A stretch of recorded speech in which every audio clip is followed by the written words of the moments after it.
ሰላም አድማጭ ተመልካቾቻችን፣ ይህ በዘመድ ሳተላይት ቴሌቪዥን እና በፍኖተ አማራ ዩቲዩብ ቻናል የሚተላለፍ የሚሰራጭ የፍኖተ አማራ ዝግጅት ነው። የፍኖተ አማራ ዝግጅት አዘጋጅና አቅራቢ እኔ አንተነህ ገላይ ነኝ። እንግዲህ ዛሬ ከዶክተር ደብሩ ጋር በወቅታዊ እና በመሰረታዊ ጉዳዮች ላይ እንቆያለን። ዶክተር ደብሩ እንዴት ሰነበት? ከአንዳንድ ጉዳዮች የግል ጉዳዮች ነበሩብህ። በረጅም ጊዜ አልተገናኘንም። እኔም ትንሽ አሞኝ ነበረ። እንዴት ሰነበት ዶክተር? እግዚአብሔር ይመስገን። አንተን ያው መዳከራችን አይቀርም እኮ የትም ብንኖር በአእምሮውም በምንም ጦርነት ላይ ነው ያለ ነው። ምላጭ የመሳብ እንኳ እድል ባይኖረንም በያለንበት እየዳከረ ነው። እውነት ነው። በዚህ ወቅት አማራ የሆነ በዋናነት አማራ የሆነ እንደገና ንጹህ ኢትዮጵያዊ ነባር ኢትዮጵያዊ የሆነ አርፎ ይቀመጣል፣ ሳያስብ ሳይጨነቅ ይውላል ማለት ወይ ኢትዮጵያዊ ነው ወይ የጠላት ወገን ነው ወይ ግብዝ ሆዳም ባንዳ ተላላኪ አድርባይ መሆን አለበት እንጂ ሕዝብ እየጠፋ ሀገር እየፈረሰ በሰላም እኖራለሁ ብሎ ነገር ዓለሙን ረስቶ እንትን የሚውል ሰው ካለ ያ ሰው ግብዝ ነው ወይ ሆዳም ነው ወይ ጸረ አማራ ጸረ ኢትዮጵያ ነው ማለት ነው። ትክክል ነህ ዶክተር። ወደ ዛሬው ጥያቄ ከመግባታችን በፊት እንደው መሰረታዊ የሚሆነውን ነገር ለማስቀመጥ ወደ ዝርዝር ጉዳይ ወደ ውስጥ አልገባም፣ ግን የአማራ የህልውና ትግል የአማራ የፍትህ የህልውና ትግል አገር የማስቀጠል ትግል እንግዲህ ጠላቶቻችን፣ ወራሪዎች፣ ዘረኞች፣ ማንነት ደምሳሾች ቤታችን ድረስ መጥተው የ3 ወር ዕድሜ ቆርጠውልን በ90 ቀን ቀበቷቸውን አይደለም ትጥቃቸውን አይደለም ቀበቷቸውን እናስፈታለን ብለው ነው የዘመቱብንና ሁሉም በአማራ በያለበት ጾታ ሳይመርጥ እድሜ ሳይመርጥ በደመነፍስ ተግባብቶ የወራሪ ጠላትን አከርካሪ ሰብሮ ወደ 4 ኪሎ ምኒልክ ቤተመንግስት እየገሰገሰ በነበረበት ወቅት በስማቸው የገነኑ ስም ተገንብቶላቸው ገጸ ባህሪ ተሰጥቷቸው የገነኑ ቅጥረኞች፣ የፈረንጅም የሀገር ውስጥም ቅጥረኛ የሆኑ ባንዳዎች። እንግዲህ ቅጥረኛ ባንዳ ማለት የተቀጠረ ውል የገባ ትዕዛዝ የሚፈጽም ማለት ነው። ባንዳ ደግሞ ለሆዱ ለጥቅም ያደረ ጊዜያዊ ነው። ተጠርቶ ሳይሆን ራሱ አድርባይነቱ ሆዳምነቱ ያስጠጋው እንደማለት ነው በእኔ ቋንቋ። እና እነዚህ ቅጥረኛ ባንዳዎች ትግሉን ተቀላቀሉና ራሳቸውን መሪ ያደረጉ። ራሳቸውን መሪ ሲያደርጉ የተገነባላቸውን ህዝባዊነት ተጠቅመው እንጂ ህዝብ መርጧቸው መሪ ሁኑን ተብለው አይደለም። ከዛ በኋላ ትግሉ በተቀጣጠለበት ወቅት እነዚህ አንደኛው ከእስር ቤት ተለቀቀ። እስክንድር የሚባለው ከአዲስ አበባ ወደ ጎጃም ወደ ሸዋ ወረደ። ዘመነ ካሴ ከእስር ቤት ወጣ። አማራ ክልል የሚባለውን ደግሞ በአቃቢ ህግነት ሲገድል፣ ሲያስገድል፣ ሲያሳድድ፣ ሲያደህይ፣ ሲያስመታ የኖረው ጠበቃ አስረስ ማረ ዳምጤ እነዚህ ከፊት መጡ። ከዛ በኋላ በክልል ደረጃ ተደራዳሪ እና በፌዴራል ደረጃ ተደራዳሪ እስክንድር ነጋ በፌዴራል ደረጃ ተደራዳሪ፣ እነ አስረስ ማረ ዳምጤ በክልል ደረጃ ተደራዳሪ ሆኑ። ትክክለኛው ፋኖ ሩቅ አላሚው ደግሞ ለስር ነቀል ለውጥ የሚዋደቀው የአማራን ህዝብ የህልውና የፍትህና መላው ኢትዮጵያውያንን ህልውና አስጠብቆ ሀገር ለማስቀጠል የሚታገለው ደግሞ በሩቅ አላሚነት በስር ነቀል ለውጥ ተሰለፈና ሁለት አይነት አሰላለፍ ነበር፣ ተደራዳሪና ሩቅ አላሚ ማለት ነው። ቅርብ አዳሪና ሩቅ አላሚ። አሁን ቅርብ አዳሪው ጎራ ልዩነት ከፍቶ ባለደም መስሎ ህዝቡን ከፈለው፣ ሚዲያውን ከፈለው፣ ትግሉን ጎዳው፣ ወደኋላ መለሰው፣ አዙሪት ውስጥ ከተተው።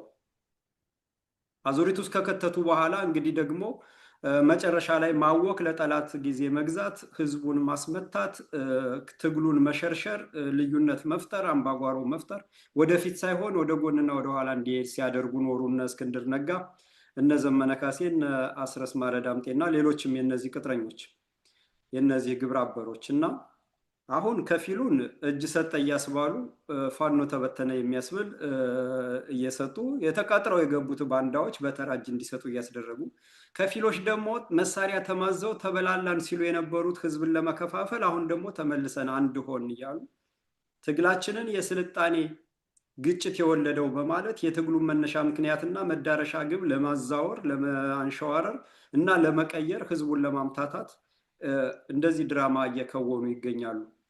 እና አሁንም አንድነት እያሉ ወደ ንቅናቄ ምናምን እያሉ አሁንም ድራማቸውና ተውኔታቸው አላቋረጠም። በእርግጥ ህዝብ ደርሶባቸዋል፣ አውቆባቸዋል። ጥቅማቸውም ተለይቷል፣ ጎራቸውም ተለይቷል፣ አሰላለፋቸውም ተለይቷል፣ ጠላትነታቸው በግልጽ ታውቋል። ከጎናቸው የተሰለፈም በምርኮኛ ሰበብና ስበን አስከዳ ነው እያሉ የሳቡት ኃይል ከጎናቸው አሰልፈው ጠላት መንግስት፣ ወራሪ መንግስት እያሰለጠነ የላከላቸውን ኃይል ከጎናቸው አሰልፈው ፋኖ አለን ይላሉ እንጂ ትክክለኛው የአማራ ልጅ ፋኖ በትክክለኛ መስመር ላይ እንደሚገኝ እሙን ነው። እንደው ወደ አንተ ላነሳ የፈለግኩት ነገር የስልጣኔ ግጭት ነው ብለው የህልውናውን ጦርነት አማራን አጥፍተው ሌላው ኢትዮጵያውያንን ካለ ከልካይ ጨፍጭፈው በመጨፍለቅ ኢትዮጵያን አፍርሰው ኦሮሚያ የሚባል ሀገር ለመፍጠር ትግራይ የሚባል ሀገር ለመፍጠር የሚደረግን የስልጣኔ ግጭት ብለው ሲያንሸዋሩት ምን ይመስላል? እንዴት አየው ዶክተር? ከዚች እንጀምር። አንዳንዴ ቃላት ያጥራሉ አንዳንድ ነገር ለመረዳት። ምክንያቱም የመረዳት አቅም ተስኖት ሳይሆን ሆን ተብሎ የሚደረግ ድርጊት ስለሆነ ነው። እና ዛሬ እንደውም አንድም ቅድም ወዲያው መልሼው እንትን ብዬ ትችት ሰጥቼበት ነበር። ይሄ በርካታው የማያስተውለው ሰው ምን ውሻ የደፋው ሊጥ ቂል ያገኘው ፈሊጥ የሚሉት ይመስል አንድ መሀይም ወይም አንድ አልባሌ ያለውን ሀረግ እየተመዘዘ እንዲህ ስልጣኔ አንድ ፈረንጅ የዛሬ እንጃ 6-7 ዓመት መጽሐፍ ጽፏል። ይሄ የአረቦቹና የምዕራቡን ውዝግብ የባህል ምንትሴ የዚህ የስልጣኔ ልዩነት ብሎ ያችን ተቆንጥራ ለእኛም ሀገር እኔም ቅድም የስልጣኔ ብሎ አንድ ፈረንጅ አንድ መጽሐፍ ጽፎ ያ ፈሊጥ ሆኖ እንግዲህ የምዕራባውያኖች ከአረብ አገሮች ጋር ያለውን ግጭት ነው የስልጣኔ ብለው ያሉት። እዛ ውስጥ አንገባም። ግን ዛሬ ፈሊጥ ተደርጎ ያው ቅድም ጠቅሼው እንደነበረው ቂል ያገኘው ፈሊጥ ውሻ የደፋው ሊጥ የሚሉት እንትን አለ። ያቺ እንትን ተስባ ኢትዮጵያን ወሮ እስከ ዛሬ ድረስ ለ500 ዓመት ሊሞላው ነው። ኢትዮጵያ ዛሬ ለደረሰችበት ውድቀት አንዱ ትልቁ ውድቀት የእነኝህ የቱርኮች ወረራ ነው እና እነሱን ተከትለው ኢትዮጵያን የወረሩ ዛሬ በመስለብ አገሬውን 28 ነገር አጥፍተው ለ400 ዓመት ኢትዮጵያን ሲያወድሙ የነበሩ ዛሬ ቀን ገጥ እንትን ብሏቸው ቀን ቀንቷቸው እንደገና ድፍን ኢትዮጵያን ለማጥፋት ጥረት የሚያደርጉትን አረመኔዎች የጋበዘን ያስገባን የኦቶማን ወረራ አድበስብሰው የስልጣኔ እንትን ብለውታል እና ደም የሚያፈላ ነው። ቱርኮች አውሮፓኖች ካደረጉት የበለጠ በዛቸው 13 ዓመት ኢትዮጵያን እነኝህን መቅሰፍት ሊተከሉብን የቻሉት እነሱ ባመጡት መዘዝ ነው።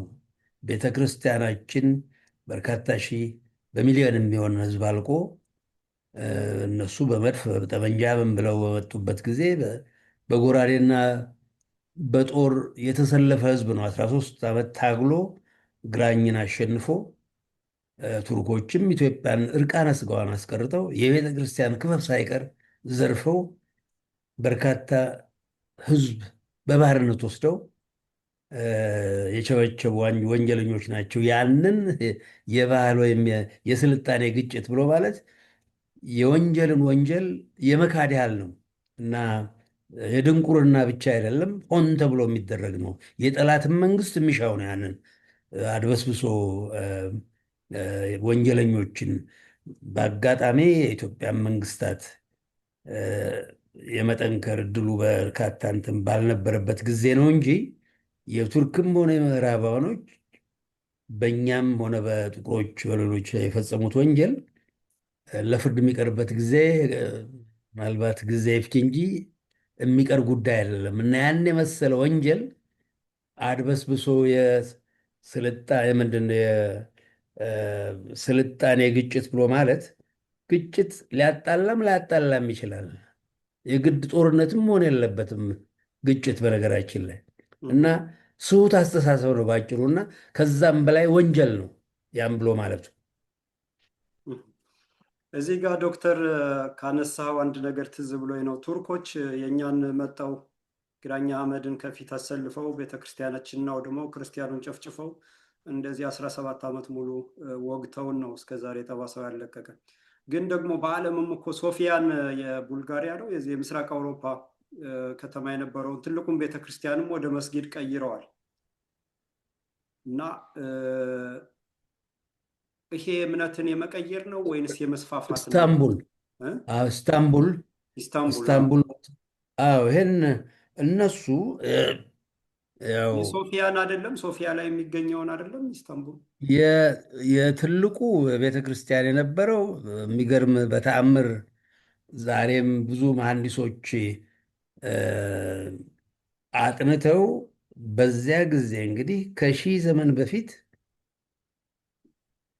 የመሬትን ርዕደ መሬትን ሊቋቋም የሚችል ቤተክርስቲያን በዛች ከተማ ውስጥ ኮንስታንቲኖፕል የሚባለው ውስጥ በርካታ የምድር ነውጥ በሚኖርበት ጊዜ ያን ሁሉ ተቋቁሞ እስከዛሬ ድረስ የኖረ ህንፃ እሱ ነው። በርካታ መሐንዲሶች እስከዛሬ ድረስ ጥበቡን ያላገኙለት ያም ቤተክርስቲያን ነው። እኔ የማውቀው ዛሬ እንትናቸው አድርገውት እስላም መስጊድ አድርገውታል። እሱ ብቻ አይደለም። ማን ነው ግሪክን 400 ዓመት ነው በባርነት የገዟቸው እና እድሜ ለረሻኝ ራሲያ ባይሆን ኖሮ ድፍን አውሮፓ በቱርኮች በእነኚህ ባረመኔዎች በወደመች ነበር እና የእኛም እንትን ቀላል በርካታ ነገስታቶች ቅላውዲዮስ፣ ልብነ ድንግል እነኚህ ሁሉ እንግዲህ የተፋለሙበት የወደቁበት እንትን ነው እና ሰብለ ወንጌል የምትባሏ ጀግና ንግስት እሌኒ ትልቋ እነኚህ ሁሉ ትልቅ አሻራቸውን ያሳረፉበት እንትን ነው እና ዛሬ ያ ተዘንግቶ በእነሱ ሰበብ ደግሞ ጅብ በቀደደው ውሻ ይገባሉ። እነኛ አረመኔዎች ኢትዮጵያን በድምር በርካታ ጦርነቶች የውስጥም የውጭውን ካስከተል የበለጠ ዛሬ ኢትዮጵያን የወረሩ ኦሮሞ ተብዬዎች ያጠፉት የትየለሌ ልዩነቱ ነው የሚባለው እና እነኝም የተተከሉበት በዚያ ጊዜ ነው። ስለዚህ በቀላል የሚታይ አይደለም እና በአድበስብሰው ዛሬም ይህን የጠላት መንግስት የሚደግፉ እኛን በግራ በቀኝ የሶማሌ መንግስት ወታደር አስፍረው በባህር እንትን ኃይል በሱዳንም በኩል እነኛው መሰረታዊ ጠላቶቻችን ቱርኮች ዛሬም ለዚህ ለውዳቂ መንግስት ለጠላት መንግስት መሳሪያ ድሮን የሚያቀብሉ ናቸው። እንደው እግረ መንገዳችንን ልጥቀሰው ብዬ ነው። በጣም ጥሩ። ወደ ሁለተኛው ጥያቄ ልሂድ ዶክተር። የመጀመሪያው የኦሮሞማ ይሄ ዛሬ ያላጠፋው ነገ ያጠፋሃልና ጨፍጭፈህ አጥፋው፣ ማንነቱን ደምስሰው፣ ባህሉን፣ እምነቱን፣ ቋንቋውን ደምስሰው፣ የስሙን ቦታ ቀይረው የሚለው የኦሮሞማ ርዕዮተ ዓለም የሚያራምደው ደርግ የመጀመሪያው ነው የኢትዮጵያ ስልጣንን በመያዝ። ከዛ በኋላ ወያኔና ሁለተኛው ኦሮሞማ ደግሞ ይሄ ኦነግ ብልጽግና የሚሉት ነው ስልጣንን በመያዝ ነው። እነዚህ ሁለቱ ብአዴንን ፈጥረው በአማራ ላይ ጭነው በሚሊዮኖች ፈጁን፣ በሚሊዮኖች አፈናቀሉን፣ በሚሊዮኖች አሰደዱን። ይህ ግልጽ ሆኖ ሳለ እነዚህ ወራሪ ዘረኞች ዛሬም በስልጣን ላይ ናቸው። የአሜሪካና የምዕራባውያን ድጋፍና በርቱ ማለት እንዳለ ሆኖ በአገሬው ነባር ህዝብ ሊነቀሉ አለመቻላቸው ለምን ይሆን? ምንድን ነው ይሄ ሁሉ የፈረንጆች ሴራ፣ የአሜሪካን ሴራ፣ የምዕራባውያን የአረብ ሀገራት ሴራ ሁሉም እንዳለ ሆኖ ግን ወንጀሉን የሚኖረው ህዝብ ነቅሎ ሊጥላቸው ያልቻለ ለምንድን ነው? እንግዲህ አንዱ ትልቁ ነገር እንደሚመስለኝም ብቻ አይደለም ሀቁ ነው እና አማራው እንደውም ከጠላት አብሮ ቀለም የቆጠረው ኢትዮጵያን ባለፈው በአንድ ቃለ ምልልስ አንስቼው ነበር። አንድ ጎንደሬ ሕግ የተማረ አንዳርጋቸው መሰለኝ አልፏል አሉ አሁን በሕይወት የዛሬ 35 እንዲህ ዓመት ግድም ወይም 38 ዓመት ግድም እንግሊዝ ሀገር ድንገት እንገናኛለን። አይነ ስውር ነው እና የእሱ ጥናት ነው ተብሎ ሰው ቅርብ ጊዜ ልኮልኝ የኢትዮጵያ ግራ ዘመሞች እነኚህን ተገንጣዮች ጅሃድ ሲሉ የነበረው የሶሻሊዝም ምንትስ የሚባለውን ብናቅፍ እንገነጠላለን የሚለው መንፈስ ይላላል የሚል የቀናና የዋህነት መንፈስ የተጠናወታቸው ድንቁርናም ጭምር ነበር። በዛ ሳቢያ ነበር ያን እንትን ያሉ የነበረው እና ምንድን ነው ለወትሮም የኢትዮጵያ ሕልውና በማ ላይ ነበር ተመስርቶ የነበረው። በየሀገሩ አውራ ሕዝብ አለ። ወደኋላ የማይባል ሀቅ እኛ ያልነው ሳይሆን ፈረንጆች የመሰከሩት ጣሊያን ባላንጦቻችን የኢትዮጵያ ትልቁ ጠላታችን አማራ ነው ብለው ያሉ ሰዎች እንኳ በሁለተኛው ጦርነት 94 በመቶ ከ20ው አርበኛ 19ኙ አማራ እንደሆነ ፍንትው ያለ መረጃ ደጋግመው አስነብበውናል፣ አሳይተውናል። ሀቁም ያ ነው። ካለቀው ምናልባት ወደ 1 ሚሊዮን ኢትዮጵያዊ በሁለተኛው ጦርነት 95 በመቶ የሚሆነውም አማራ ነበር። በደብረ ሲና ብቻ ዛሬ እነኛ አረመኔዎች የወረሩት አካባቢ በአንድ ቀን ከ2500 በላይ ካህናት በቦምብ ጋዝ አልቀዋል። 99 በመቶ አማራ ነው እና ከብቱ ንብረቱ ምኑ ያለቀው ቤተ ክርስቲያኑ ጠቅላላውን ምን እንትን ያለው ጦርነቱ አማራው ነበረ። ስለዚህ አማራው ምን ነበር ሚናው ባለፉት 50 ዘመናት ብለን ብንል እነ መንግስቱ ኃይለማርያምና ሜይሶን የሚባለው የእነኛ አረመኔዎች ወገን ጠቅላላው እዛም ውስጥ የነበሩት መንግስቱ ኃይለማርያም የሚባለውምም ሆነ ተዋናኝ አማራ እንገዳ የነበሩት መንግስቱ ገመቹ፣ ተካት ሁሉ ማንትስ ደግሞ የሚባል ማን ነው ደበላ ዲንሳው የፍጥኝ አማሮችን እያሰሩ ይገሉ ያስገድሉ የነበሩት ከ83ቱ እነኛ የተገደሉ ሰዎች እንዳለ አስገዳዩ ኦሮሞ ተብዬው ነበር። ሟቾችም 90 በመቶ የሚሆነው አማራ፣ የቀረው ትግሬ፣ ኤርትራዊ፣ ጉራጌ ይህን የመሳሰሉ ናቸው። ከነሱ ባለስልጣናትም ሆነ ባለርስት ወለጋ ውስጥ ብቻ አንድ ባለርስት ሀብተ ማርያም ምንትስ የሚባሉ የእነኚህ የኦሮሞ ተብዬዎች 7000 ጋሻ መሬት የነበራቸው ሰዎች ናቸው። ጠጠር አልተወረወረባቸውም። በአንጻሩ የኢትዮጵያ መከላከያ ሚኒስቴር የነበሩት አርበኛው ጀነራል ከበደ ገብሬ ከመኖሪያ ቤታቸው በስተቀር ምንም ነገር ያልነበራቸው ሰዎች በጥይት ተደብድበው በእነኚህ ባረመኔዎች ሲገደሉ የነሱ ሚኒስቴር ተብዬዎችና ወንጀለኞች የነበሩ የኢትዮጵያ አንድን የጨፈጨፈ አንድ ሚኒስቴር ስሙንም አልጠራው ይሄን ያደረጉ ጠጠር አልተወረወረባቸውም እና ከዚያ ጊዜ ጀምሮ ለ50 ዓመት ያላሰለሰ ጦርነት በአማራው ላይ በሚደረግበት ጊዜ አሁንም እኔ ላይ ነው ብሎ ጦርነቱ እኔ ላይ ነው ብሎ እስከ ዛሬ ድረስ ሊገነዘብም አልቻለም። በርካታውን በቅንነትም ይመስለኛል ባለፈው የዛሬ 2 ዓመት 2 አማሮች አሜሪካ ድንገት አንድ ቦታ 2 መጥታ ያናግሩኛል። የሆነ ከዘመዶቼ ጋር እንትን ስንል ሲልቨር ስፕሪንግ የሚባል ቦታ ነው እና እንደው እነኝህ ልጆች 2 ጊዜ አንስቻቸዋለሁ። 2 ናቸው። እንዲህ ልናናግር እንፈልጋለን ብለዋል ብሎ በአስተናባሪዋ በኩል እንትን ይላሉ። እንግዲህ እዚሁ በቴሌቪዥን ላይ አይተውኝ ነው እና ሐኪሞች ነን ጅማን የተማርነው አንዱ ጎንደሬ ነው፣ አንዱ ጎጃሜ ነው። ሌላው ኢትዮጵያዊ በተለይ የኦሮሞ ተብዬው እንደሚጠላን እንኳን የተገነዘብ ነው ጅማ ሕክምና በምንማርበት ጊዜ ነው።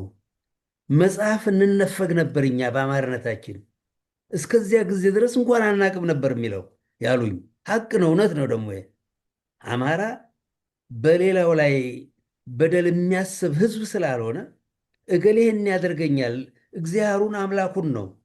እስላሙም አላህን፣ ክርስቲያኑም አምላኩን እግዚአብሔርን የሚፈራ ህዝብ ስለሆነ ያየኛል የሚል ስጋት ስላለበት እንትን በአጠቃላይ ክፉ ሰዎች የሉም ማለት አይደለም፣ ግን ፈሪሃ እግዚአብሔር ያለው ህዝብ ነው እና መጽሐፍት ቤት እንነፈግ ነበር። እኛ በአማርነታችን አናቅም ነበር። ሰው ይጠላናል ብለን አልገምትም ነበር አለን። ለምን ይገምት? ቅን የሆነ ህዝብ። ይህ ሁሉ በሚሆንበት ጊዜ አማራው የገዛ ዘመዶቼ ዛሬ ድረስ ግማሹ አይ እንዲህ እንዲህ አትበል፣ ምንትስ ያትበል፣ እነኝህን ወራሪዎች አገሬን የወረሩ ሐቁን እንኳ መናገር እነሱንም ሆነ ሌሎችን ያስቀይማል የሚል እንትን እቺ ሁለት ዓመት ተኩል ናት እንግዲህ ፋኖ ብሶበት ስንቃጠል የነበረው። ለ40 ዓመት በላይ ነበር ስጽፍ ስነድ የነበረው በአማራው ጉዳይ ላይ። ደግነቱ ቂልና እንትን ወረቀት እንትን ያለው እንትን አይልም። ስነድ የነበር እንትን ነኝ። የዛሬ 2-3 ዓመት ፋኖ ማነው በሚነሳበት ጊዜ እልል በቅምጤ ነበር ያልኩት። ይሄን ያህል ዘመን ፈጀብን።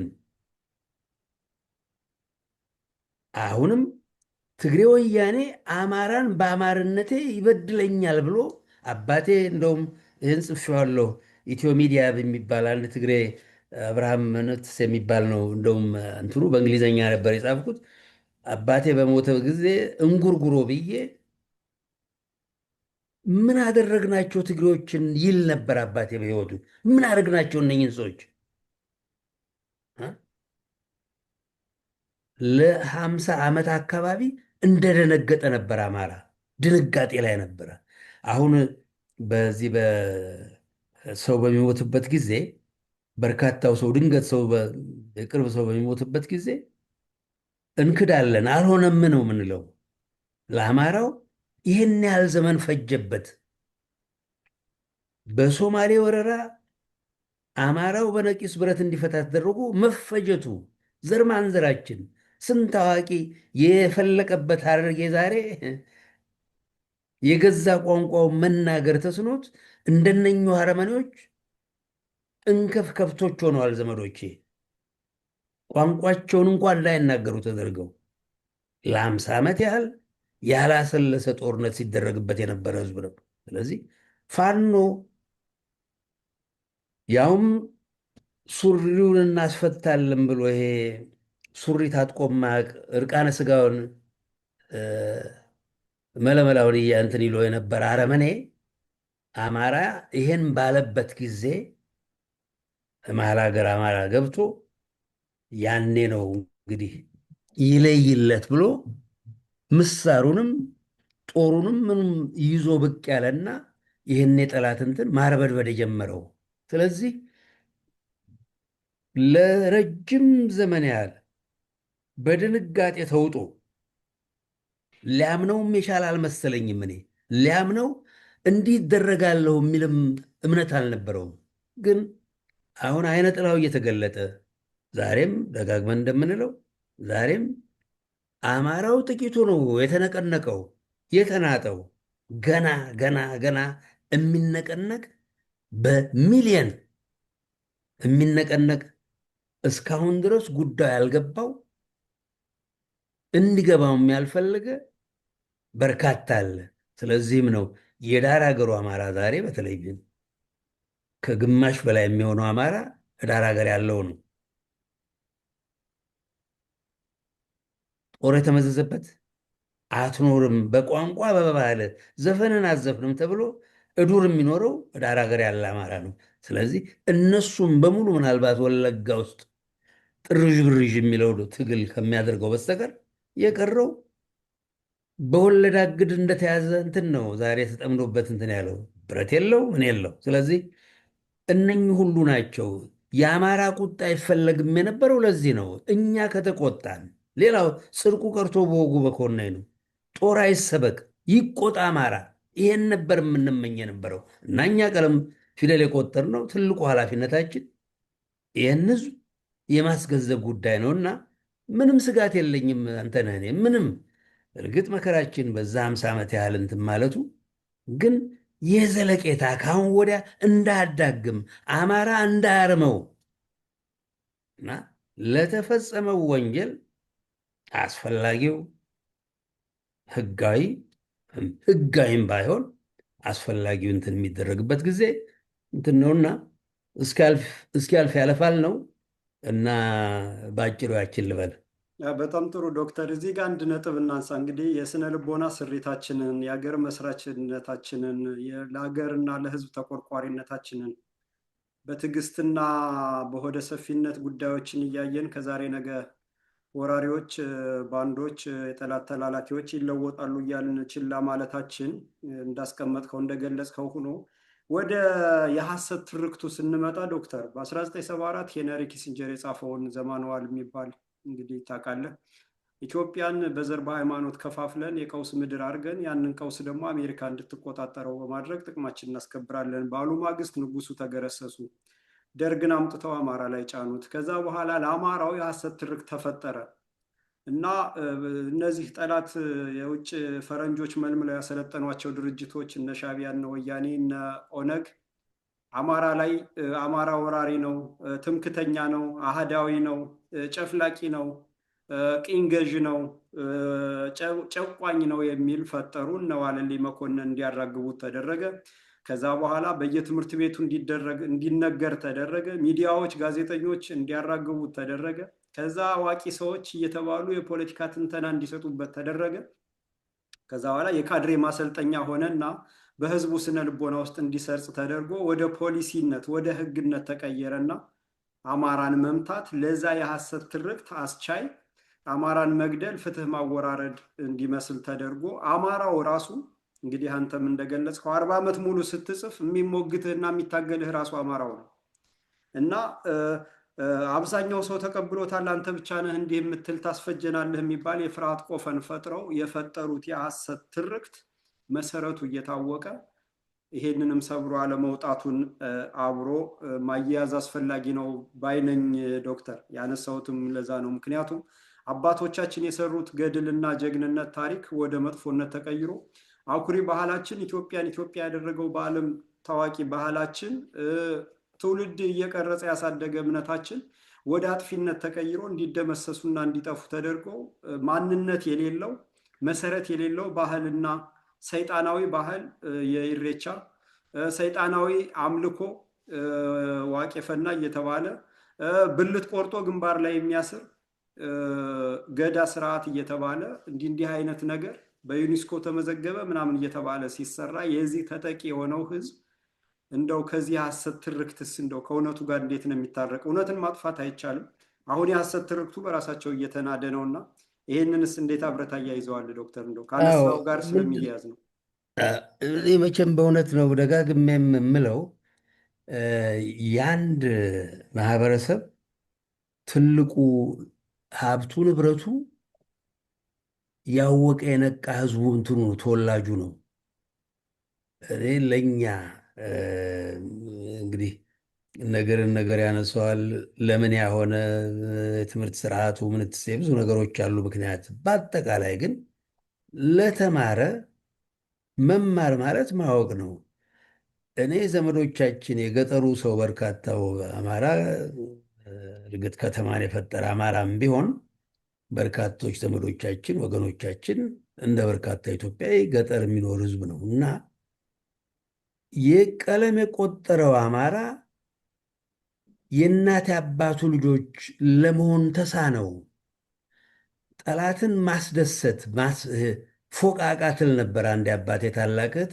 እንደው ግሩም ቃል ነው ሲገለገሉበትም አልሰማ እና እንዲህ አይነት እንትና ፎቃቃነት፣ ግብዝነት እነኝን አረመኔዎች አሁን ይሄን ብልት እንትን አድርጎ ይሄን ባህል እዚህ አሁን አሜሪካ ምን የተሰል እንትን ያሉ ምናምንቴዎች የነኝህን ባህል ዲሞክራሲ በየ8 ዓመቱ ሰው ስለሰለበ መግደልን በየ8 ዓመቱ አረመኔ መሾሙን ይህንን እንኳን የኛ የድንቁርናችን ገደብ ማጣት እንደነኛ አይነት ሰዎች እንትን ባሉበት ጊዜ እኛ ቀለም የቆጠር ነው ብዙዎቻችን ጥቂት በጣት የምንቆጠር ስንዳክር የነበርን አለን። ይሄ የመገደር ጉዳይ አይደለም፣ ሀቅ ነው። ግን በርካታው ይሄን ማለት ነገርን ያስቀይማል ተብሎ እነኚህን አረመኔዎች አረመኔ ብሎ ማለት ይሄ ኦሮሞ አሁን ዛሬ እኔ ትላንትና አንድ ሐኪም ምናልባት ይሰማ ይሆናል ዓለም መንግስታት ይሰራ የነበረ አንድ የእነኝህን የአረመኔዎች ስም ያለው እኔም በቅጡም ማውቀው ወንድማማችነት ምንትሴ ብሎ እኔ ከጀርመን በወልድ ከራሲያ በወልድ ልጆቼ ወንድማማቾች አይደሉም ምንትሴ ብሎ አንድ ነገር ይጽራል። ያቺ እንደ ትልቅ ነገር ለእኔ ይልክልኛል።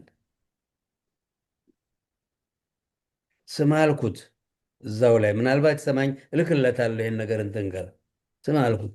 አስመሳይነትህ አለቅላቂነትህ እንጂ አማራ ብሎት ቢሆን ኖሮ ይህን ነገር ትልክልኝ ነበር ወይ? ምንድን ነው አዲስ? ኦሮሞ የሚባል ሰው ከነሱም ቅን አለ ለማሰኘት እንጂ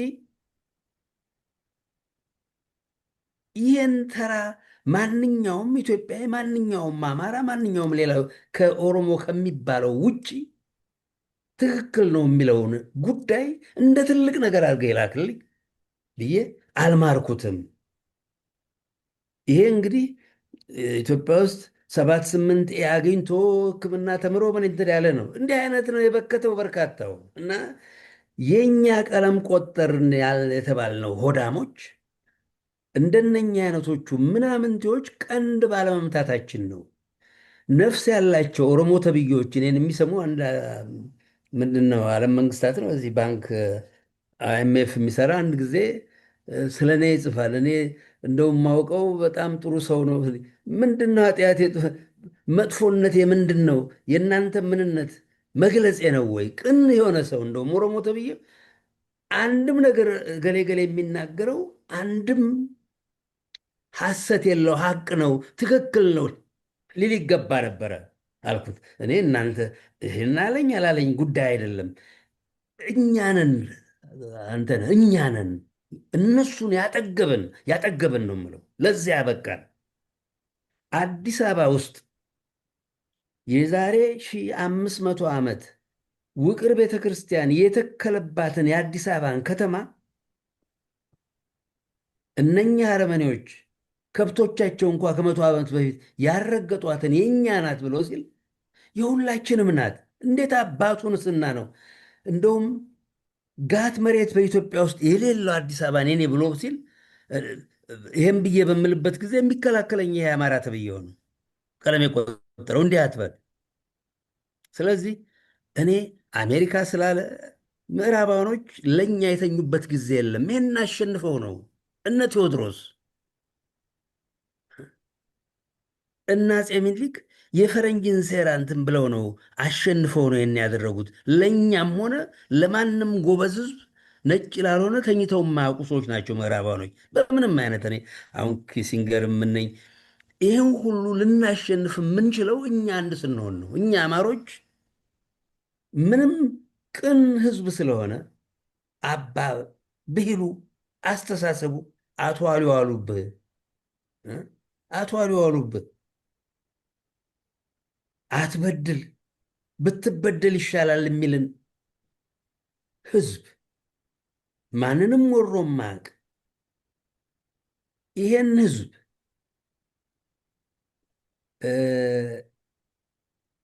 ምንድን ነው የነብር ራስ ሊሆን የሚችል ግፍ የነብር ራስ ሲያደርግ የነበረ ህዝብ ዛሬ ያን እንትን ማለት የተሳነን የኛ እንጂ የባዕዳኖች እንትን አይደለም። እኔ የእነሱ አቅም አይደለም ይሄን የሚያደርገው። አባ ባህሪውም ገልጸውት እንደነበረው እነኛ አረመኔዎች ኢትዮጵያን በወረሩበት ጊዜ ብለዋል 10 ጾታ ነበረ። ከ10ሩ ጾታ አንዱ ነበር ይዋጋ የነበረው። 10 የስራ ዘርፍ ነበረ በዚያ ጊዜ። አረመኔዎቹ ከሊቅ እስከ ደቂቅ ሕፃናቶቻቸው ጭምር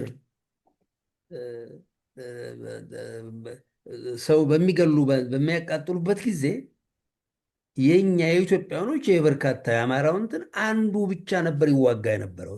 ይሄ ስለሆነ ነው እና በማንም ላይ አይደለም። እኔ የነኛ አቅም የለውም ማለቴ ሳይሆን ወሳኞች ባለቤቱ አማራው ነው። በገዛ ቤቴ ማንም ምንም ሊያደርግ የማይችል እምወስን እኔ ነኝ የምንል ይሄ ስለተሳነን እንጂ የባዕዳኖችም ወይም የነኝም እንትን አይደለም። እፍኝም የማይሞላ ወያኔን 120 ሺህ አማራ አይደለም ወይ ወገን ብሎ ለስልጣን ያመጣቸው የወያኔን ባለስልጣኖች አማራ ተሸክሞን ያመጣቸው። ስለዚህ ማንም አይደለም ሊወቀስ የሚገባው፣ እኛውንን የምናስተካክለው እኛውንን። ይሄን ነው የምለው እኔ ጣቴን ወደኛውማ እንትን የምለው የምንቀለብሰውን ልንቀለብስ የምንችለው እኛው ስለሆነን በትክክል ቀላሉ እኛ ነን። በትክክል ያው እዛ ወቅት ላይ እዛ ደረጃ ላይ ነው ያለን። ምንድነው ካለ ባለቤቱ አይነድም እሳቱ ይባላል እና ተጎጂዎችም እኛ ነን፣ ችግራችንን የምናውቀው እኛ ነን። የእኛን ችግር ተመሳስለው መጥተው እናውቅላችኋለን የሚሉትንም ቦታቸው ላይ እያስቀመጥን በሚገባቸው ቦታ እያስቀመጥ ችግራችንን መወጣት አለብን። ከላይ ፈጣሪያችንን ከታች ክንዳችንን ተማምነን እንጂ ይሄ ቅጥረኛ ባንዳ ጠላት የሚያደርገውን የትርክትና ፕሮፓጋንዳ ወደ ጎን ማድረግ አለብን ነው። በሶስተኛ የማነሳው ጥያቄ ዶክተር፣ በሁለተኛ የማነሳው ጥያቄ የወራሪ ጠላት መንግስት ወያኔና ከወያኔ የተረከበው ኦሮሞማ ብልጽግና ይሄ ኦነግ አቅምና ጉልበት እነሱ የፈጠሩት የሁለቱ ዲቃላ ይሆናል ብአዴን እና የእነዚህ አቅምና ጉልበት ቅጥረኛ ባንዳዎች ላይ መሰረት ያደረገ ነው። ቅጥረኛ ባንዳ ፈጥረው ቅጥረኛ ባንዳው አማራውን ተብትቦ ስለያዘላቸው ማለት ነው። ግራ እያጋባ ወደ ቀኝ ሲባል ወደ ግራ፣ ወደ ግራ ሲባል ወደ ቀኝ፣ ወደፊት ሲባል ወደኋላ፣ ወደኋላ ሲባል ወደፊት እያለ ግራ እያጋባ ስለያዘላቸው ግን የጠላቱን ማንነት ያላወቀ ራሱንም አያውቅም ይባላልና አሁን ወጣቱ ወደፊት ወጥቶ እየታገለ ወላጆች የኛ አባቶች እናቶች ደግሞ ወደኋላ ያሉ ይመስላል። ማሸነፍ ከሌለ መኖር እንደሌለ እርግጥ ነው እና ይሄንን ደግሞ ሁሉም የተረዳበት ወቅት ላይ ነው ያለን እና ወላጆች ልጆቻቸውን በርቱ በአሸናፊነት እስከ ስልጣን መጨበጥ ወደፊት ማለት ያለባቸው መቼ ነው? በ1997 ዓመተ ምህረት ይሄ ቅንጅት ምናምን በሚባለው ወቅት ወጣቱ ደሙ ሲፈስ ወላጅ ቤተሰብ ቤት ቁጭ ብሎ ነው ሲያይ የነበረው እና አላገዘም። አሁንም ወጣቱ እየተፋለመ ብዙ ወጣት በከተማ በምናምን እንግዲህ ቅድም አንተ ጠቅሰዋል። ከአማራ ሕዝብ ውስጥ 1% አይሆንም ትግል ላይ የተሰለፈው 1% አይሞላም። እና ወላጆች ራሳችሁን ትውልዳችሁን አስከብሩ፣ አገራችሁን ተረከቡ፣ ወደፊት እዚህ ምን ትሰራላችሁ ማለት የለባቸውም ወይ? እንደው ይሄ ዝም ያለ አይመስልም ወይ? ጥቃቱ እኩል አማራን ጾታ፣ እድሜ፣ ሙያ አይመርጥም። ግን ትግሉ ላይ ግን ወጣቱ ነው እና ወላጅ ቤተሰብ አይዟችሁ በርቱ ማለት የለበትም ወይ? እንዴት ልክ ነው ማለት ያለበት? ምንም ጥርጥር የለውም እንጂ ትግሉ ዛሬ የገሌ ከገሌ የሚባል አይደለም። እርግጥ ወጣት የነብር ጣት ይላል ትግል ሁልጊዜ እንደውም ይባላልም ለጦርነት ምክርን ከሸበቶ ምንስሴ ይላል መሰለኝ እና ትግልን ደግሞ ከወጣት ከንትን ጋር ነው እና ሁሉም በፊናው እገሌ ከገሌ የሚባልበት አይደለም። እንደውም ዛሬ እንደውም እኔ ከዚህም የበለጠ እንደው እንትን የሚለኝ የሴቶች ወገኖቻችን የቁም ስቅሉን የሚያዩ እናት ልጆቻችን እህቶቻችን አሮጊቶች በእነኚህ ቁሻሾች የሚነወሩበት ዘመን ላይ ነው ያለ ነው እና እገሌ ከገሌ ሳይባል ምንድን ነው እንደውም አንድ ካህን እንኳ ለተባለ መሰለኝ ወግድልኝ ድጓ ወግድልኝ ቅኔ ጀግኖች ከዋሉበት መሄዴ ነውን ያላሉ ካህኑ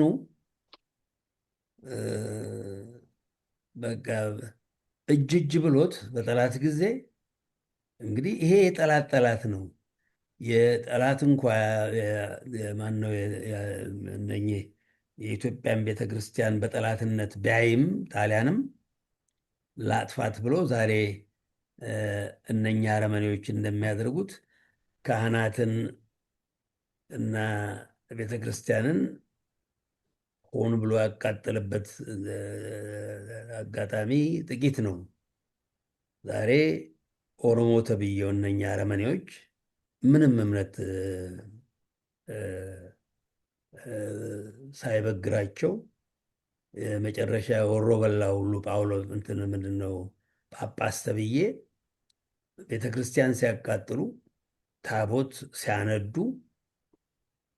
እገሌ ከገሌ ሳይባል ይህን የሚያደርጉት ከልጅ እስከ አዋቂ ከምንድን ነው ከሊቅ እስከ ደቂቅ ነው። ስለዚህ ወላጅ ብቻ አይደለም እያንዳንዱ ማንኛውም አማራ እንደውም አማራ ብቻ አይደለም ለኢትዮጵያ ሕልውና የአማራው ዋልታና ምሰሶነት ዛሬ በድፍን ኢትዮጵያ በመጽሐፍ ያላየውን እያየው ነው።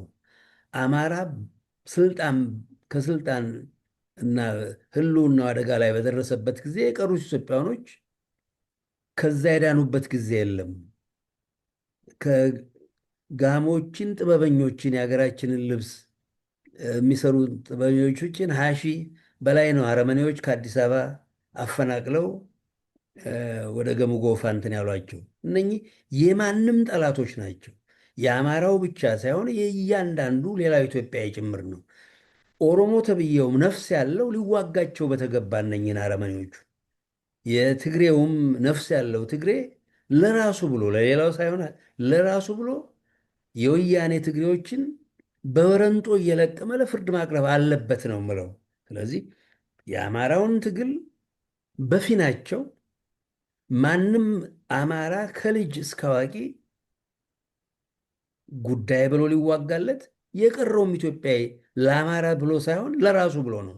እኔ ምን እንደው ለአንዲት ቀን ማነው ጥርጣሬ ኖሮኛ አቅም አማራ ይቆጣ እንጂ የቀናት ጉዳይ ነው እነኝህን አረመኔዎች ድራሽ አባታቸውን ለማጥፋት የሚል ጽኑ እምነት አለኝ። አውቃለሁ። 50 ይነዳል አማራ 50 በትንሹ አንድ አማራ እነኝህን 50 ይነዳል 50 ይነዳል። ስለዚህ ቁጣችን ነበር የሚፈልገው እና ገሌ ከገሌ ሳይባል ወላጅ አዋቂ እያንዳንዱ እንትን ዛሬ እንደውም አሁን በርካታው እንደሚለው ገድሎ መሞት አይደለም። አማራ ከናባ እንትኑ አለ ምንድን ነው ስሙ አንድ ወዳጅ አብረን የተማርን የአይሪሽ ሐኪም እንግሊዝ ሀገር ስንማር ነው እንትን ያለኝ። እንዲሁ ወታደር ስለ ኮርኔል ነው ጎን ለጎን ነበር የምንቀመጠው እና እንዲህ ውትድርናም ደስ ስለሚለኝ እንዲሁ እንጨዋወታለን ቡና ላይ ምን እንላለን እና ምን እንላለን አለ እና ምን እንላለን አለ እኛ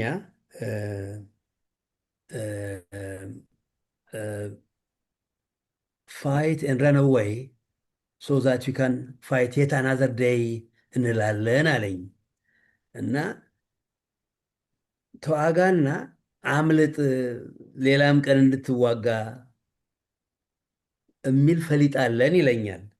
እና እንዲህ በጣም የረቀቁ ጀነራል ነጋ የሚባሉ ለንደን የነበሩ ጌታዬ እንዲህ መወዳቸው እንግሊዝ ሀገር ስሄድ በየጊዜው የማገኛቸው ናቸው። እና አንድ ኮርኔል እንዲህ አለኝ ስላቸው ሳቁና በአማርኛም እንደሚባል አላውቅም አልኳቸው። አይ አሉ የእኛማ ይገጥማል አሉ። ገድለው ካላመለጡ እምን ላይ ነው ጌጡ ይባላል አሉ። ገድለው ካላመለጡ እምን ላይ ነው ጌጡ?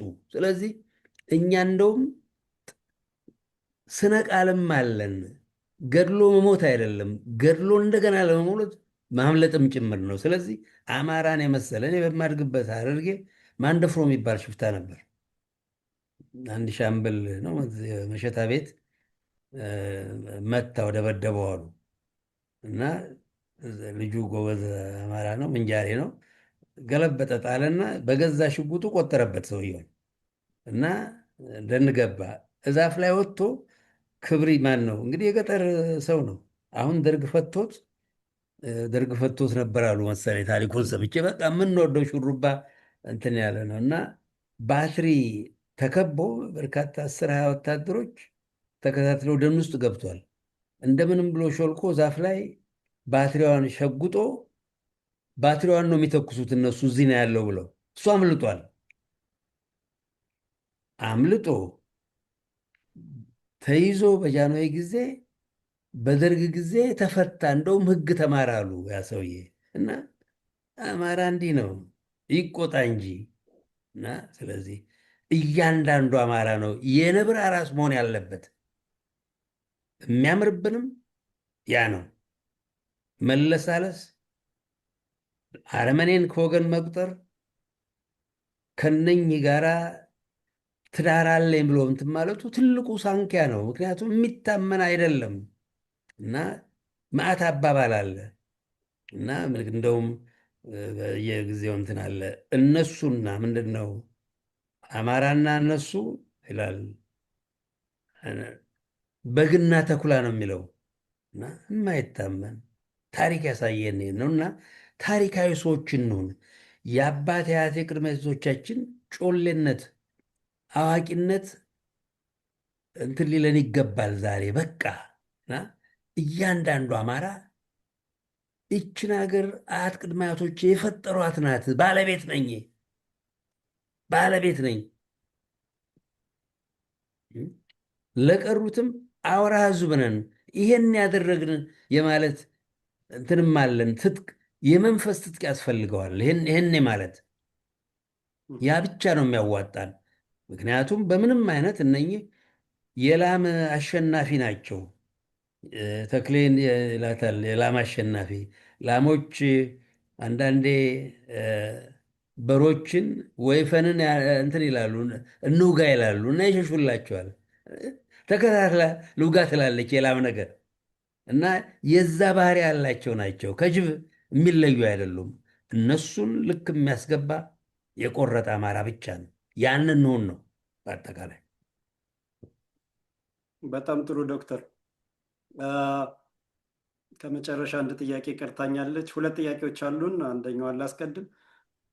እንግዲህ ለ50 ዓመታት ትጥቅ እንዲፈታ ተደርጎ ሀብት ንብረቱን ተነጥቆ ባህሉ ቋንቋው ታግዶ እምነቱ ረክሶ እስከ ዛሬ ለዘር ፍጅት የተዳረገው የአርበኛ ነፍጠኛ ዝርያ በዳር ሀገር ያለ አማራ ኢትዮጵያን ኢትዮጵያ አድርጎ አስከብሮ በዱር በገደል እየተዋጋ ወራሪዎችን እየመለሰ ቅኝ ገዢዎችን እያባረረ አሁን ግን እንኳን ትግሉን ሊቀላቀል በወራሪዎች እያለቀ እየተሰደደ ነው። የኔ ነው ባላቸው አብረን ተጋብተን ተዋልደን አሁን እንደጠቀስከው ባልካቸው ሰዎች እየተገደለ እየታደነ እየተወረረ በጅምላ እየተፈጀ ነው። ለዚህ ደግሞ ወራሪው ዘረኛው ፋሽስቱ መንግስት ሽፋን እየሰጠ መንግስት ነኝ እያለ መሳሪያውን እየነጠቀ እያስገደለ እያስደበደበው ነው። ከጎኑ ያለ መከላከያና ፌዴራል ፖሊስ ድረስልኝ ቢለው ትዕዛዝ አልመጣም እያለ ራሱ መከላከያና ፌዴራል ፖሊስ ተብዬው የወራሪዎች የዘረኞች የተገንጣዮች የጦር ኃይል እያስደበደበው ነው። አንተ ደግሞ የዚህ ነፍጠኛ ዝርያ ነህ እና ከ52 በላይ ወገኖችህ በነፍስም በተገለውም በምንም በገደል ተጥለውም አልቀዋል፣ ተፈጅተዋል እና አሁን ምን ያድርግ? ምን የምትመክረዋለህ? ምን የምታስተላልፈው መልእክት አለ ዶክተር? ይሄ ያለው ችግር ብንሸሸው አይሸሸንም። ወደኋላ ብንል ወደኋላ አይልም። የሚመለስ አይደለም፣ የሚቆም አይደለም። ያለው አማራጭ ፊት ለፊት መግጠምና ማሸነፍ ብቻ ነው። ካላሸነፍን መኖር አንችልም፣ ተሸንፈን መኖር አንችልም እና ይህንን መሰረት አድርገን እንደው ምን መልእክት ታስተላልፋለህ? ትክክል። አዎ ትክክል። እንደውም 52ቱ በነገራችን ላይ ባንዳ ያለቁትን ነው። ኢትዮጵያ በአረመኔዎቹና በወያኔ ትግሬዎች ኢትዮጵያ በተወረረችበት ጊዜ 52 ያለቁት በዚያ የዛሬ 34 ዓመት በሆነው እንትን ነው። ምን በመካከሉና ከዛም በፊት በሶማሊያ ኢትዮጵያን እንድትወር በተደረገበት ጊዜ የኢትዮጵያ ግራ ዘመም እና የነ መንግስቱ ኃይለማርያም ስልጣናቸውን አማራ ይጠናወተናልም ሆነ ያው ዓላማ ኢትዮጵያ ግራ ዘመም እንደውም በርካታ እዚህ ሜይሶን የሚባለው ውስጥ ያሉ አማሮችም ያሉበት ነው። አማራው በነቂስ ብረት እንዲፈታ ሲደረግ ሶማሌ ኢትዮጵያን የደፈረችበት ዋናው ምክንያት አማራው ባዶ እጁን በመሆኑ ነው።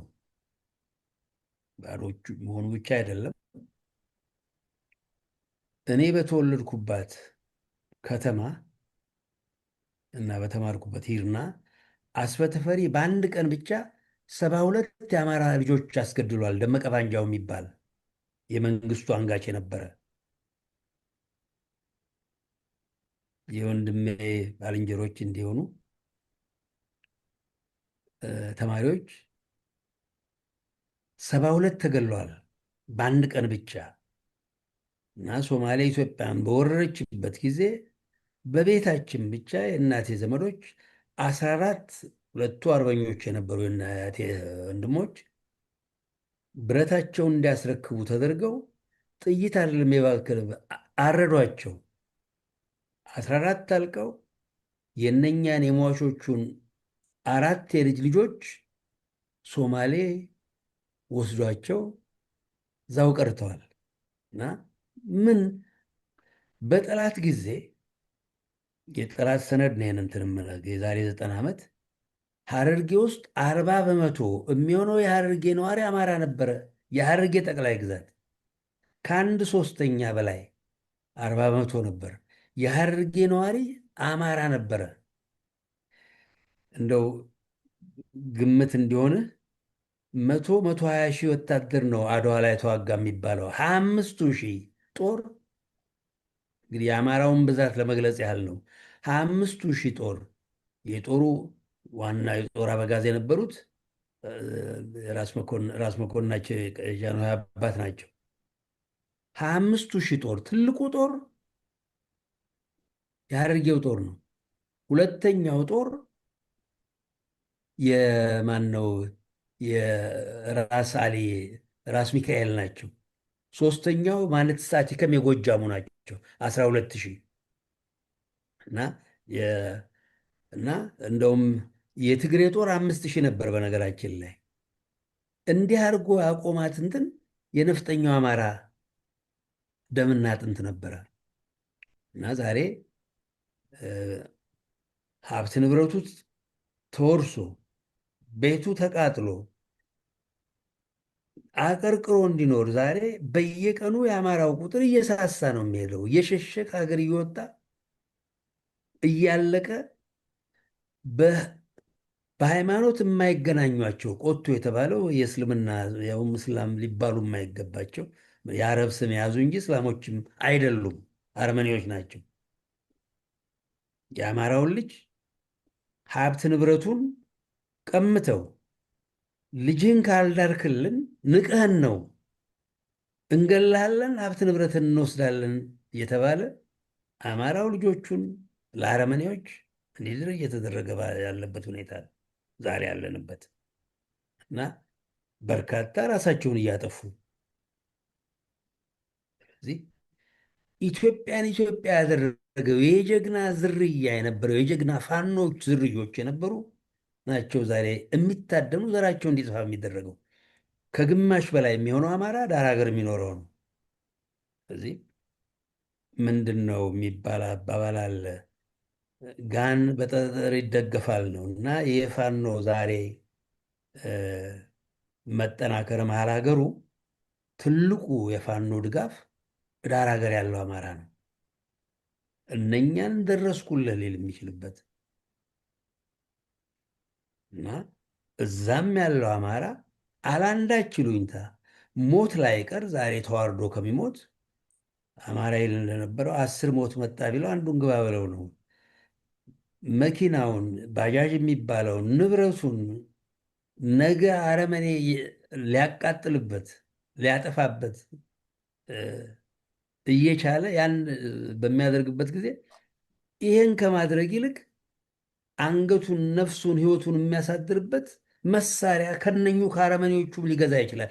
ገሎም እንትን ሊያደርግ ይችላል። መታጠቅ ነው ያለበት አማራ ዳር ሀገር ያለው አላንዳች ይሉኝታና ፍራቻ የታጠቀን አማራ በድኑን ይፈራል። ያረመኔ እንኳን በቁሙ ያለና እና እንደው እምለው አማራው አነስም በተገኘው እንትን አጋጣሚ ምንም ወደኋላ ሳይል የመታጠቅ እንትኑና እነኝህን አረመኔዎች የታጠቀን አማራ ነው በድኑን ይፈራዋል። በነገራችን ላይ በጠላት ጊዜ አምስቱን ዓመት አንዱ አያቴ ክብረት ተሰማ ቀኛዝማች 5ቱንም ዓመት አርበኛ ነበር እና ምን ነበር አረመኔዎቹ እንትን ያደረጉት የነበር የነገሌን ሚስት የገሌን የጀማነህን የገሌን ሚስት እኔ ነኝ የማገባ እንዳንጣላ ቅርጫ ተጣጥለው ባሎቻቸውን ጠላት ይገልናል ወይ መሳሪያ ሰጥቶ እኛ እንገላቸዋለን ብለው ይህም ባሉበት ጊዜ አማሮቹ ደንድ ገብተው 5ቱን ዓመት እንትን ባሉበት ጊዜ መሬታቸው ጦም አላደረም። ፈርቶ እየመጣ እያረሰ የአረመኔ እና የሚያዋጣን በግልም በምንም አገር ሲሆን እቺ ትንሽ አገር ኮሪያን ቦምብ ሰርታ ማንንም እያንበረበረች አይደለም ወይ የምትኖረው? ማባቱ ዝር ይላል ተብላ እና የታጠቀ የሚያምርብንም እኛ ስንታጠቅ ብቻ ነው። አንተም ሴት እኔም ሴት አለችው ወዳጁ አንድ ሰባራ ብረት ብታጣበት በእጁ ነው። መድፍ ያስታጥቋቸውን እነኝን አረመኔዎች እኔ አልሰጋም። መድፍ ያስታጥቁት። ቆመ ጠብቀኝ ነው መሰለኝ የሚባለው ስሙን ሲያጠፉ እንዲህ ማን ነው ኦቶማቲክ ያልሆነን ጠመንጃ በዛ አማራ እነኝህን ከሰው የማይቆጠሩ ድራሽ አባት የማጥፋት አቅም አለው። መቆጣት ነውና እያንዳንዱ አማራ ከህይወት የበለጠ ነገር የለም። እየተነዳ በአረመኔ ከዚህ እንትን ከማለት አንድ ቦታ አንድ ጥይት ቢተኮስ ዝር አይልም። ያረመኔ አውቃቸዋለሁ በቅጡ አንድ የሚያዋጣን ቅድም እንዳልከው ላይመለሱ ሊሰልብ የመጣ አረመኔ አባባ ቢሉት አይመለስም ነው። ያ ነው ባህሪያቸው በተፈጥሮ። ይሄ ምንድን ነው? በአንድ ኤፒጂነቲክስ ይሉታል በሳይንስ የባህሪ ጉዳይ በደም ይሰርጻል ነው። አረመኔዎች ናቸው። 400 ዓመት ያላሰለጠናቸው 400 ዓመት ሰው ሊያደርጋቸው በቻለ ነበረ። ለ30 ዓመት አማርኛንም በአማርኛና በአማራ ላይ ጠላት ያወጁ ታሪክ ነው። ምን ያስተምራል አሉ መሰለኝ። አንድ አይጠመጎጥ የመሰለ አሜሪካን ሀገር ያለ የእነሱ ምሁር ተብዬ 13 14 ነን ቤታችንን እኔ ብቻ ነኝ አማርኛ የምናገር የቀሩት አማርኛ አለመናገራቸው እጅግ ያስደስተኛል ብሎ እንዲህ አይነት አንድ መሀይምን ስቄል ነው ምንትስ የሚባል አፄ ሚኒሊክ ማን ነው? በእሱ አቅም ሚኒሊክ ማሳነሱ ነው። እንዲህ አንደነኛ አይነት ሰዎች ናቸው። እንግዲህ የዩኒቨርሲቲ ምሁር ተብዬ ነው እና ስለዚህ የወረዳ ወርደናል። እነሱ ጉዳያችን መሆናቸው ራሱ እኔ አረመኔ ጉዳያችን መሆኑ እጅግ ያሳዝነኛል። የት በደረስን ነው የምለው። ኢትዮጵያ የት በደረሰች ነው የሚያሰኘኝና በቁጭት ነው ይህን የምለው። ስለዚህ እያንዳንዱ አማራ ዳር ሀገር ያለው ሌት ተቀን እነኝን አረመኔዎች የምንገላገልበት የዘለቄታ መገላገያ እንትን ነው እና ፋኖም እግዚአብሔር የቀን ጉዳይ ነው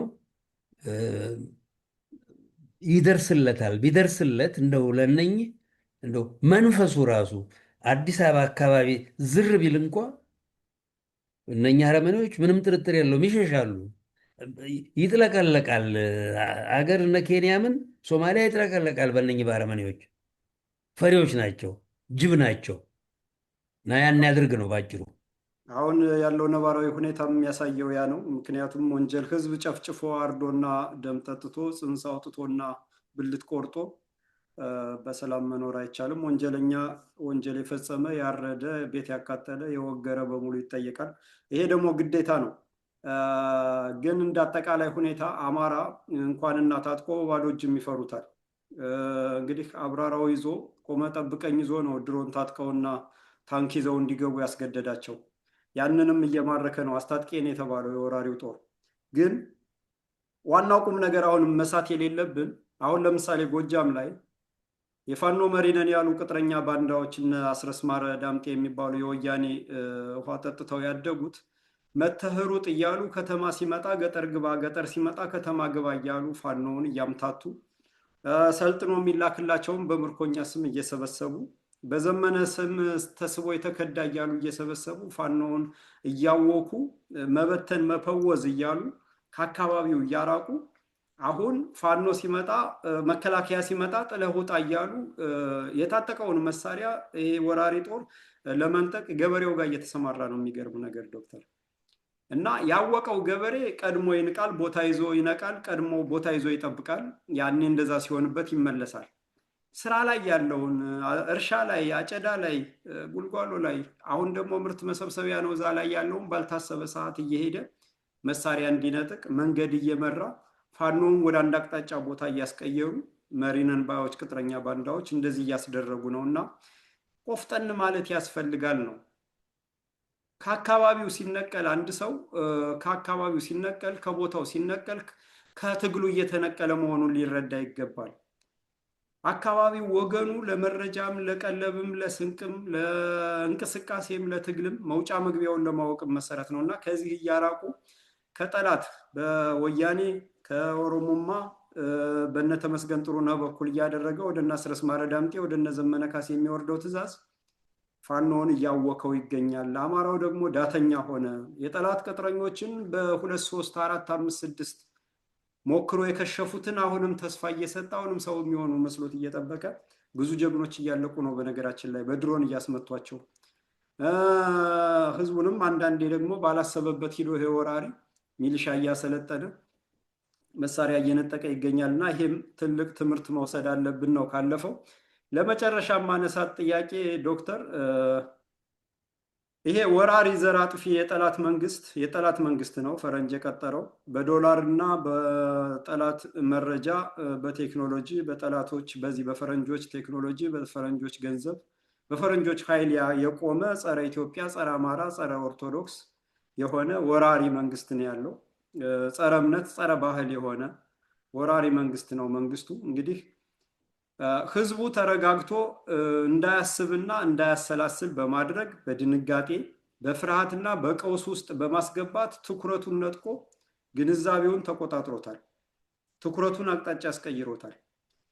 ምክንያቱም ህዝብ ተረጋግቶ ካሰበ የወራሪ የጠላት መንግስት መሰረት የእምቧይ ካብ መሆኑ ግልጽ ነው እና ከታች ያለችዋን መሰረቱን ይንድና ያጠፋዋል እና ህዝቡ ትኩረቱን አረጋግቶ ከጠላት ፕሮፓጋንዳ ከዚህ ከሆይ ሆይታው ርቆ ጠላት ካላጠፋሁት ያጠፋኛል፣ የህልውና ስጋትን የህልውና ጥፌን ካላጠፋሁት ያጠፋኛል ብሎ የጠላቶቻችን መሰረት ላይ ትኩረቱን እንዳያሳርፍና ትግሉን እንዳያጠናክር በየቀኑ በሚፈጠር አጀንዳ ቤቱን እያፈረሱበት ኢኮኖሚውን እየገደሉበት በአውቶቡስ አግተው እየገደሉት አጀንዳ እየፈጠሩ እያዋከቡት ነው እና ከዚህ እንዴት ይውጣ? እንደው ምን ማድረግ አለበት ትላለህ ዶክተር? እችም ለተቀማጭ ምንድን ነው ለተቀማጭ ሰማይ ቅርቡ ነው የሚሉት አባባል አለ። ያ ባይባል እንዴ የከፋው ሰው የዛሬ 2-3 ዓመት ግድም መሰለኝ ቤቱን ሲያፈርሱ ነፍሰ ጡር ሚስቱን ይገሉበታል። አንድ አማራ አንድ 6ቱን ከምብሎ ለዓመት ያህል ቤት ማፍረሳቸው ቀርንትን ብሎ ነበር እና እነኝህን ልክስክሶች እኔም እንደው ልቤ ያ ነው። እነኝህን ሰዎች በተገኙበት ቦምብ ችግር የለም ይባላል። የሞሎቶቭ ኮክቴል ምንትስ የሚባል እነኝህን በተገኙበት ምንም ቃል የለኝም። እነኝህን በቺ የዛሬ 80-85 ዓመት የተያዘች የ24 ዓመት የሆላንድ የሕግ ተማሪ የነበረች ታሪክ ሆዴን የገባው። አውሮፓ እንደሄድኩ ነው ታሪኳን በቴሌቪዥን ያሳዩ ነበር እና የአርበኞች የስውር አርበኞች አባል ነበረች። ሴት በመሆኗ የጀርመንን መኮንኖች እያታለለች ግንባራቸውን ትል ኖረዋል። በጦርነቱ ሊያልቅ 1-2 ወር ሲቀረው በሌላ ጉዳይ በብስክሌት ስትሄድ ትያዛለች። ስትመረመር ያቺ የምትፈለግ ለዘመናት ማናት ተብላ ስትፈለግ የነበረች ሴት መሆኗን እንትን ያሉ ይደርሱበታል። እና ጀርመንን ያህል የናዚን ኃይል በሽጉጥ ልትከላከይ ነው ወይ? ይኸው ዓለምን የሚያንሸቀሽቅ ኃይል ይሏታል። አይ ማሸነፍ አለማሸነፍ ሌላ ጉዳይ ነው። እናንተን መፋለም ግን አሸነፍኩም አላሸነፍኩም ግዴታዬ ነው ትላቸዋለች። ገደሏት። አሁንም እንኳን እነኝህን ወራሪዎች የምንገላገላቸው ለዘለቄታው የአማራን ባንዳ በየቦታውን የጠቀስካቸውን እነኝህን ውዳቂዎች ከየስርቻ የተሰበሰቡ እንኳን ኢትዮጵያ ያሉት ውጭ ያሉት እንኳን በሰላም ገብተው መግባታቸው እንትን ይለኛል። እንደው አሁን አሁን ይለኛል ነጋሽሙት። እነኝህ መደፋት አለባቸው። ያን ያህል ቆራጥነት ያስፈልገናል። እና ፈሪ ነው እየተገባበት ግርማሽ ጠላ ነው፣ ግማሹ እነሱ ናቸው የገደሉት ይባላል። እንደው የጠላትን እንትን በላይ ዘለቀ ፊደል ያልቆጠረ እንኳ በረከፋሽ ነበር እያለ እነሱን ነበር ያድን የነበረው። ጎጃምና ወሎ በጠላት በቅጡ ሊደፈር ያልቻለው እንዲህ አይነት አቋም ስለነበረው ነው። ከጠላትም ጠላት እነኚህ ከአማራ በራኬ እንትን የወጡ ናቸው እነኚህ እና እነኚህን በእውነት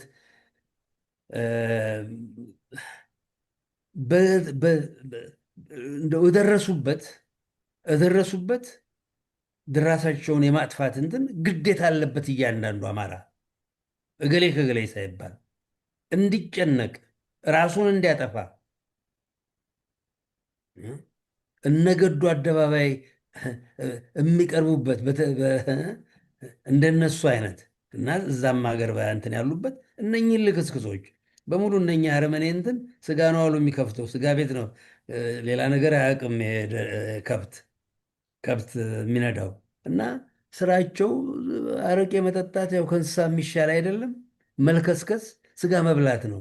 እና እነኝህን ከነሱ ያልተሻሉ ናቸው። የአማራም ሆነ የጠላት ባንዳ። በነገራችን ላይ የአማራ ባንዳ ስንል የአማራውን ባንዳ ብቻ አይደለም፣ ዋናውን ሌላውን ጠላት የወያኔን የእነኝህን ኢትዮጵያን የወረሩ ወራሪዎች በአማራ ባንዳ ላይ ጣታችንን ስናነሳ እነኛ ተዘለሉ ማለት አይደለም። መሰረቶቹም ጭምር ስለሆኑ በተገኘበት የደረጃ ጉዳይ ስለሆነ እንጂ የጠላት ጠላቶቻችን በሄዱበት ቦታ ሊበክቱ ይገባቸዋል። እገሌ ከገሌ ሳይባል በትክክል እንግዲህ የጠላት ይሄ ወራሪ መንግስት አሰራር እና አወቃቀር የፌዴራል መንግስት ይሉታል። ከፌዴራል መንግስት ወደ ክልል ይወርዳል፣ ከክልል ወደ ዞን፣ ከዞን ወደ ወረዳ፣ ከወረዳ ወደ ቀበሌ ነው እና ፌዴራል ላይ የተቀመጠው ወራሪው መንግስት፣ ዘር አጥፊው፣ አገር አፍራሹ መንግስት፣ አገር ሻጩ መንግስት ጉዳዩ የሚፈጸምለት ቀበሌ ላይ ነው እና ቀበሌው ላይ ነው መሰረቱ ያለ ማለት ነው። ቀበሌው ላይ ያለው ጉዳይ ፈጻሚውን 2-3 ከተለቀመ ቅጥረኛ ባንዳው በግላጭ ይታወቃል።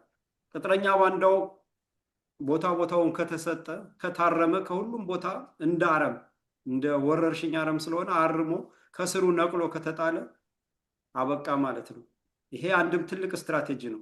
ህይወት ቆጣቢ፣ ጊዜ ቆጣቢ፣ ማገዶ ቆጣቢ ነው እና ይሄንንም መሰረት አድርገን መንቀሳቀስ አለብን እላለሁ። አድማጭ ተመልካቾቻችን ይህ በዘመድ ሳተላይት የሚተላለፍ የፍኖተ አማራ ዝግጅት ነው። ይሄ ዝግጅት በቀጣይነት ላልሰማ እንዲሰማ፣ ለሰማም የበለጠ በየቀኑ የሚፈጠረውን ሴራ፣ ተንኮል እየተረዳ ለስር ነቀል ለውጥ የሚደረገው ትግል በአጭር ጊዜ ግቡን ይመታ ዘንድ ሁሉም ማድመጥ ስላለበት መመልከት ስላለበት ላልሰማ እንዲሰማ እናድርግ። በቴሌቪዥን ማየት ለማትችሉ ደግሞ በፍኖተ አማራ ዩቲዩብ ቻናል እንግዲህ እያካፈልን እየወደን ሼር፣ ላይክ፣ ሰብስክራይብ የሚባለውን እያደረግን እንድናስተዋውቅ እላለሁ። ዶክተር፣ በሌላ ዝግጅት ደግመን እስከምንገናኝ የዛሬን እዚህ ጋር ጨርሻለሁ። አንተ የምትለው መዝጊያ መልእክት ካለ ለአንተ መድረኩን ልልቀቅና እኔ ልሰናበት። እግዚአብሔር ይስጥልኝ። ፋኖቹን በተቻላችሁ ባላችሁበት እግዚአብሔር ይጠብቃችሁ፣ ለድል ያብቃን። የሀገራችሁን መንበር የመያዝ ጊዜው ሩቅ አይደለም፣ የእናንተው ነው። ድፍን ኢትዮጵያን ከጠላት የምትገለግሉበት ጊዜ ደረሰ ይመስላል። እና በርቱ ነው የምለው። በነገራችን ላይ እግረ መንገድ ልጠይቅ፣ ይህን የጠላት መንግስት እያንዳንዱ አማራ እና ሌላውም ኢትዮጵያዊ በተለይ የአማራው የጠላት መንግስት ነው ተወሬያለሁ የሚለው ሊታጠቀው የሚገባ እንትን ነው። ተወሯል። ማንም አለቃውም ምንድን ነው በየመንደሩ የቀበሌም ሹም ቢባል የጠላት መንግስት ነው። እነኚህ በጣሊያን የተሾሙ እንደ ጣሊያን እንደተሾሙ ከጣሊያን የከፉ ናቸው። እነኚህ እንደውም እንደ ጣሊያንም ከውጭ ሀገር የመጡም ቢሆኑ ጣሊያኑ በመርከብ የመጣ ነው። እነኚህ ከዛም የበለሱ የባሱ ከአረመኔም አረመኔ እንትን ናቸውና ኢትዮጵያ ተወራለች የሚለውን መንፈስ እያንዳንዱ አማራ ሊታጠቀው የሚገባ ሀቅ ነው። ተወረናለ ነው። እግዚአብሔር ይስጥልኝ። አንተ ነው። አመሰግናለሁ ዶክተር፣ እናመሰግናለን። በሚቀጥለው በሌላ ዝግጅት እንገናኛለን። ሰላም። አሜን። እግዚአብሔር ይስጥልኝ።